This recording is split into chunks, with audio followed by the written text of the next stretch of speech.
take off the back here.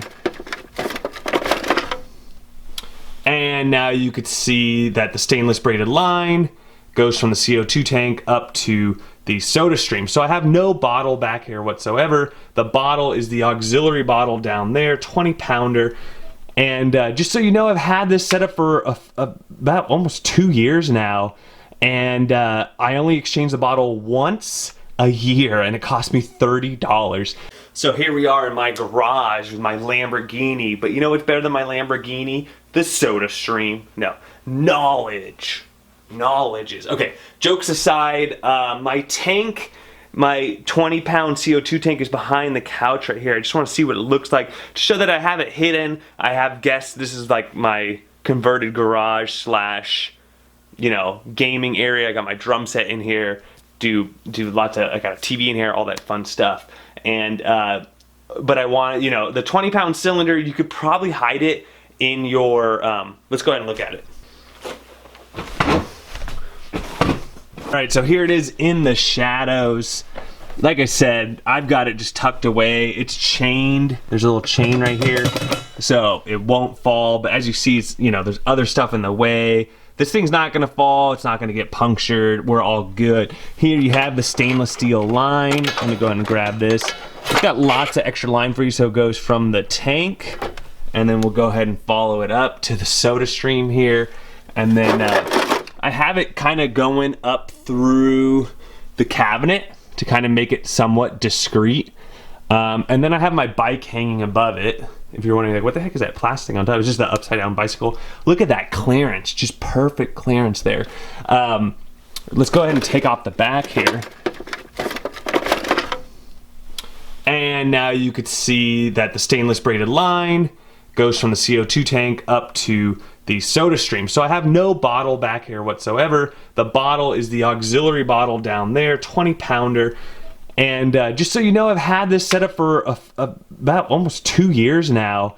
And I only exchange the bottle once a year, and it cost me $30 to exchange that bottle. The next thing I need to invest in is new Sodastream bottles, because you're supposed to replace those every couple of years or so, so they don't explode. You know, they are under pressure a lot, so you are supposed to get rid of those.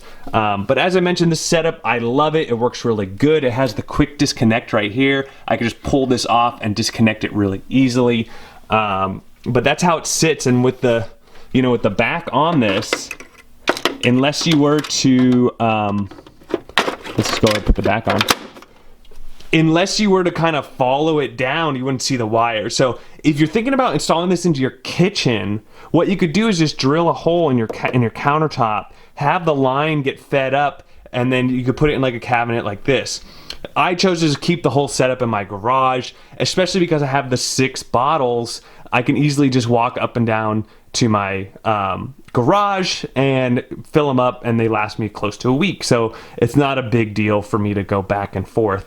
But as you see here, you can hook this up to a 5-pound bottle. You go up to a 100-pound bottle. Just get one of those huge bottles, and you'll probably never replace it. This is the same type of bottle that you're gonna find at like a home brew setup, people making their own beer for their you know, home brew, restaurant supply. Places like that are gonna have it no problem. It is food grade CO2. And you've just saved so much money on this thing, especially if you use it as often as I do. And as you see, 6-pack. Using one of those wine containers you get at CVS. And totally chilled, ready to go. 6 of them in here. And easy to grab all 6 at once. All right, so I've got my 6-pack of Sodastream bottles. I've got my Sodastream here. This is the same plastic Sodastream, not even the Genesis model, you know, cheap model. And it's not broken, knock on wood. Works just like a charm. My bike's a little bit in the way here, so I might move it a little bit like that so I can get into the button there. But all I do is these came out of the refrigerator. These are older bottles. They might look dirty in the frame, but they're still very clean. I scrub them, you know, after every couple of fills. And what does it say on the back of here? Do not use after. Yeah, so there is expiration dates on your bottles as well, so keep those in mind. I'll tell you right now that this one is way expired. This one says 2017 of April, May, June 2017. I'm still using it. I've never had one of these explode on me. Maybe this video will be the first time. I don't know. But these bottles aren't too expensive. If I remember right, they're like $5 or $10 each. And if you get multiple years out of them and how much money you're saving on the CO2, you can really get a lot of use out of this. So here we go. I'm gonna go ahead and put this up, spin it on just like you would normally. And a couple of things here. Let me just do one and then I'll let you know some other things. Oh, first you gotta turn on the bottle. Did you hear that? It went from, and then you could tell it was pressurized here. And then now the bottle's on. I do 3. Okay, 3, and you're done. The other thing is make sure you're using the fill line correctly here. If you underfill them, you're gonna waste a lot more CO2.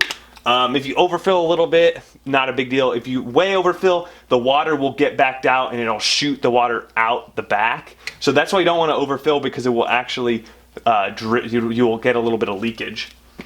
Okay, so 3 pumps and you're good. And we got another one here. Spin it on all the way, make sure it's dropped, and you're just gonna hold down for 3 pumps. That was way more than I wanted to do, but whatever. I like it sparkling, really, really good. A little bit of smoke here, that's normal. It's not chemicals or anything like that. You're gonna be just fine. You do a couple things. You do want these refrigerated before you spark them. 1, they're going to be ready to drink when you're done. 2, if you read the instruction manual, even Sodastream says that you'll get a better sparkling water by starting with refrigerated water. If you want to purify your water, go for it. You know, you have choice over what you want to do. Yes, you can still add flavors to this if you want, very easily.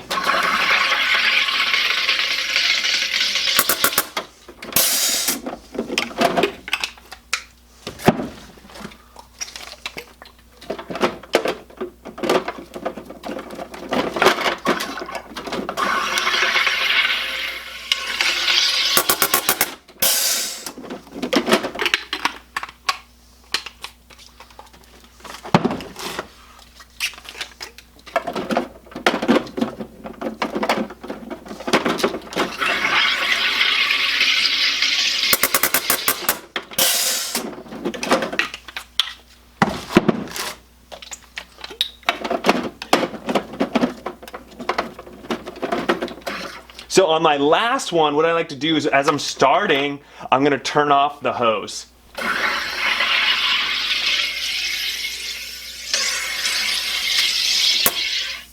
So you notice there I'm out of juice, because what I do is I timed it so that I'm not wasting any CO2 that's stuck in the line. You're not supposed to leave the canister on the CO2 tank. Do not leave it on, because then it's under pressure.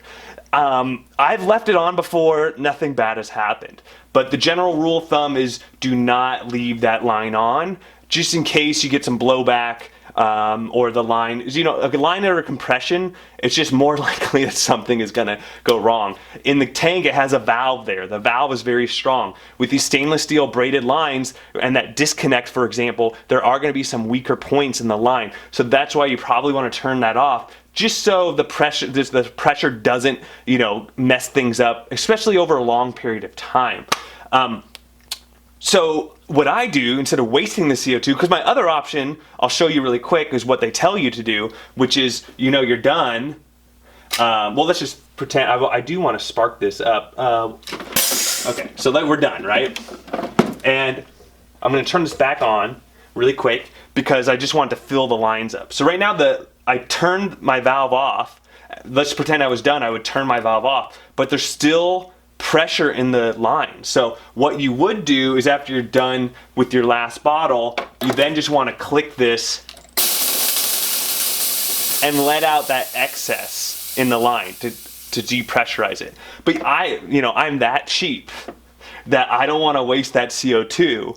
So what you notice me do initially is I turn off the valve as I'm working on my last bottle.